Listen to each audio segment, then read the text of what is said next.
So, we got another one. This is the reimagination of the Nike Mercurial Vapor 1 Cinder, which is called CR7 Origins. And it is so cool in so many ways, but it also has a couple of all too familiar problems. So in today's video, I'll tell you everything you need to know about it, including what it does well and also not so well, to hopefully help you decide if you should try and buy a pair of these or not on unisportstore.com when they're available.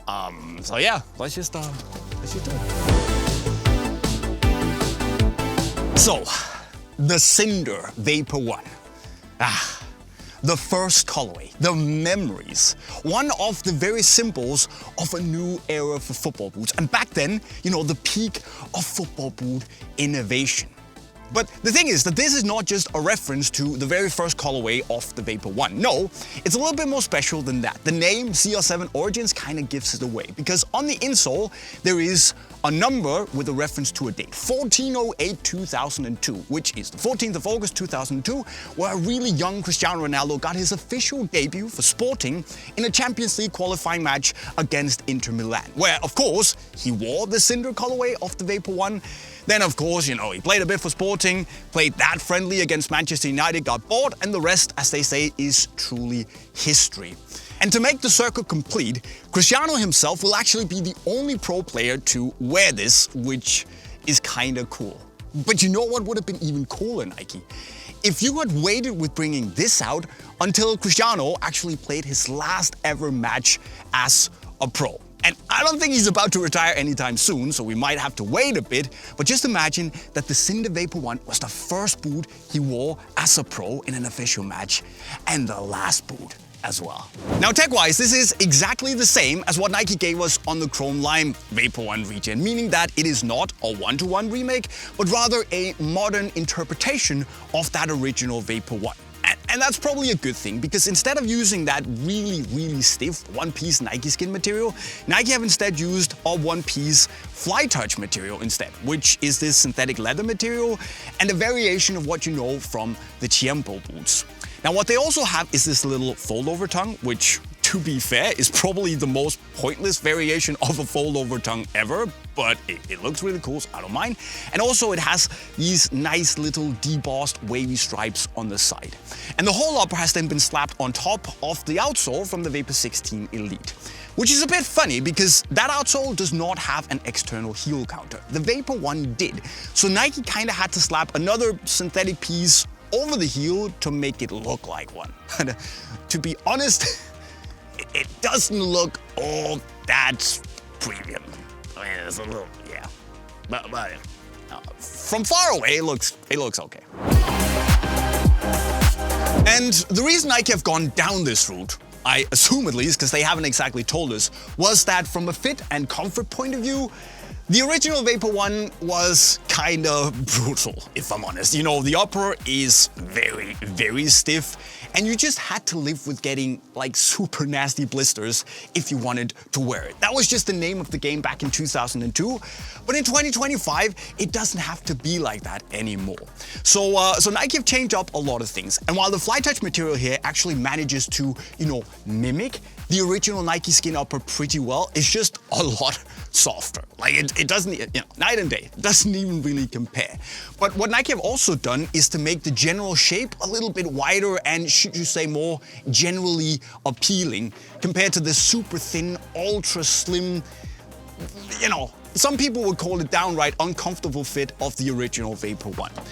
Nike have also made the heel, as you can see, like not just wider, but a lot wider, which I'll get back to, but everything has been done in the name of giving you the vibes of the original Vapor 1, but in a package that actually, won't kill your feet, like that one did.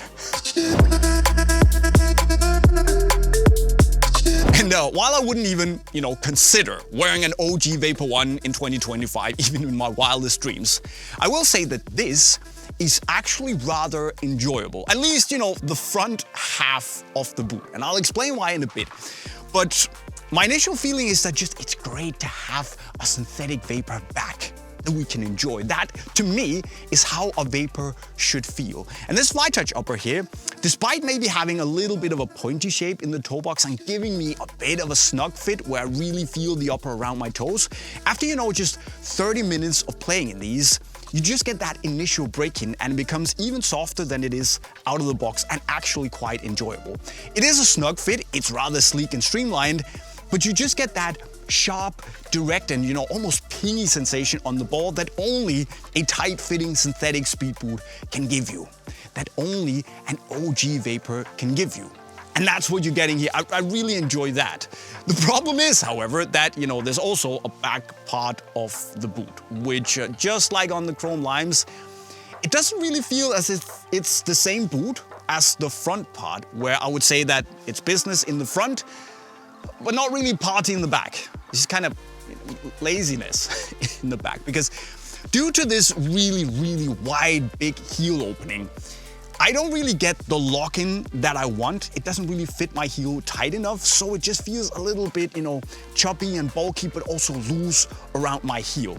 And that kind of also translates into this part of the midfoot, where it doesn't really come in and follow the shape of my foot inwards. It's just sitting there a little bit loose. And because I don't have that extra lace hole, so I can go deep, I can do the runner's loop and pull that part of the boot onto my foot, the lockdown in the midfoot is not what I want either, at least the back part of the midfoot. And there might be some people out there who have a slightly wider heel that will think, oh, this is amazing. But to me, it's just such an easy fix for Nike. Why didn't someone not look at this and think, this doesn't look right. Let's just pinch it a little bit here. And I'm not saying they should have replicated the OG Vapor 1 heel, because that was awful, but just give it a slightly, just like that. Just a little bit more in to make it feel faster and a little bit more connected to your foot. And they could do this back in the day with the Vapor 10s and the Vapor 11s, so why not just do that again?